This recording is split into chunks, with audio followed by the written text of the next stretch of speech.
तो बंगाल में बड़ी जीत के बाद दिल्ली में भी हलचल तेज हो चुकी है। आज दिल्ली पहुंचेंगे शुभेंदु अधिकारी। जी हां, आज उनकी अमित शाह से मुलाकात होगी। इस वक्त की बड़ी खबर आपको बता रहे हैं, जिस तरह से भारतीय जनता पार्टी की पश्चिम बंगाल में प्रचंड जीत हुई है और शुभेंदु अधिकारी जो कि एक सबसे बड़ा चेहरा, केंद्रित चेहरा थे इस पूरे चुनाव में। अगर भारतीय जनता पार्टी की बात की जाए तो आज उनकी मुलाकात होनी है, आज वो दिल्ली पहुंचेंगे। तो दिल्ली में भी ये हलचल तेज हो चुकी है। गृह मंत्री अमित शाह से मुलाकात होगी शुभेंदु अधिकारी की और आगे की देखिए तय की जाएगी, रणनीति रूपरेखा तय किया जाएगा। और आपको बता दें कि 9 मई को शपथ ग्रहण समारोह भी होना है। सूत्रों के हवाले से हम खबर आ रही है और इसकी भी तैयारियां अभी से ही तेज कर दी गई है। शुभेंदु अधिकारी की आज मुलाकात होनी है गृह मंत्री अमित शाह से। वहीं हमारे सहयोगी कुमार गौरव दिल्ली से लाइव जुड़े हुए हैं, साथ ही हमारे साथ मनोज पांडे भी कोलकाता से लाइव जुड़े हुए हैं। कुमार गौरव, दिल्ली में भी हलचल तेज हो चुकी है। शुभेंदु अधिकारी की आज मुलाकात होनी है अमित शाह से।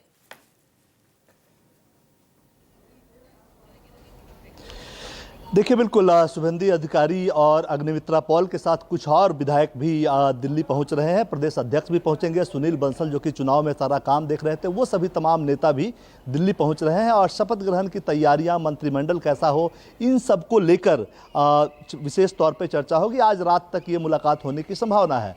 देखिए, सीधे तौर पे जो बात तय है, पश्चिम बंगाल में बीजेपी को 206 सीट मिली है। सबसे ये जीत खास इसलिए भी है क्योंकि 63% मिनिस्टर, यानी टोटल 35 मंत्री थे ममता बनर्जी की कैबिनेट में, उनको लेकर उसमें से 22 मंत्री इंक्लूडिंग ममता बनर्जी चुनाव हार गई हैं। यानी 63% गवर्नमेंट को बंगाल की जनता ने रिजेक्ट किया है और इसलिए 9 तारीख को जो शपथ ग्रहण होना है उसको बीजेपी बड़े स्तर पे एक यादगार के तौर पे मनाना चाहती है। और नोबेल पुरस्कार विजेता रविन्द्रनाथ टैगोर का जन्मदिन भी है 9 तारीख को। और ऐसे में कोलकाता के ऐतिहासिक ब्रिगेड ग्राउंड, जहां से प्रधानमंत्री नरेंद्र मोदी ने इस बार भी और 2021 में भी और पहले भी अपने चुनावी अभियान के, पश्चिम बंगाल चुनावी अभियान की शुरुआत की थी, वहीं पे ये कार्यक्रम होगा, शपथ ग्रहण कार्यक्रम होगा। एनडीए के तमाम नेताओं को वहाँ पे न्योता दिया जाएगा। यानी जितने भी राज्य में 22-23 राज्यों में बीजेपी एनडीए की सरकार है, सभी राज्यों के मुख्यमंत्री, उप मुख्यमंत्री और एनडीए के सभी घटक दल के जो अध्यक्ष हैं और बड़े नेता हैं,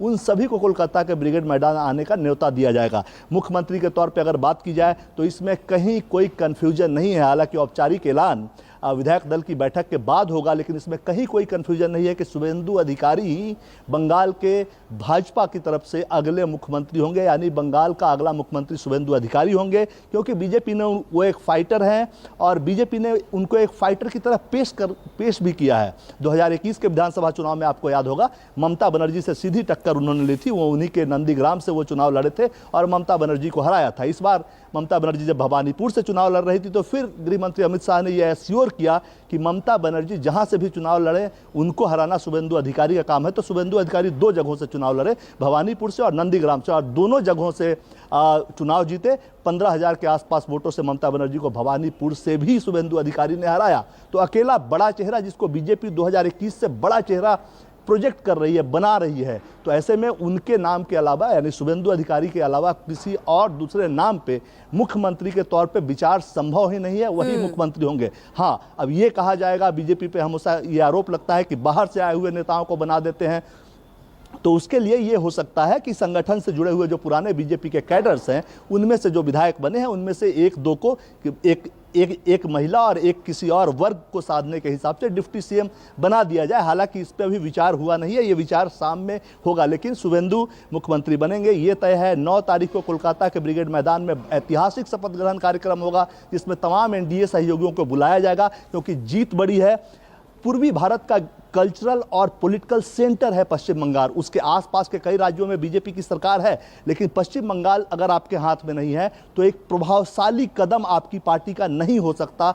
आसपास के जो राज्य हैं उन सभी में, असम में बीजेपी की सरकार है, झारखंड में बीजेपी की सरकार नहीं है, बिहार में है, उड़ीसा में है, छत्तीसगढ़ में है। लेकिन एक प्रभावशाली कदम तभी माना जाता है जब आप कल्चरल सेंटर जो है पूर्वी भारत का, और बीजेपी के ये ईस्ट इंडिया एक्सपेंशन जो प्लान है उसका हिस्सा था कि किसी भी तरफ पश्चिम बंगाल में अगर जीत होगी तो पूरा नॉर्थ ईस्ट भी सधेगा और पूर्वी भारत का पूरा इलाका जो है वो पूरा सधेगा। तो ये एक बड़ी जीत है, लिहाजा इसका जश्न भी बड़े स्तर पर मनेगा। एनडीए के तमाम लोगों को बुलाया जाएगा और मुख्यमंत्री के चेहरा में शुभेंदु अधिकारी हैं, उसमें कहीं कोई कंफ्यूजन नहीं है। जी बिल्कुल कुमार गौरव, जैसा कि आपने कहा, जीत बड़ी है तो जश्न भी बड़ा होगा।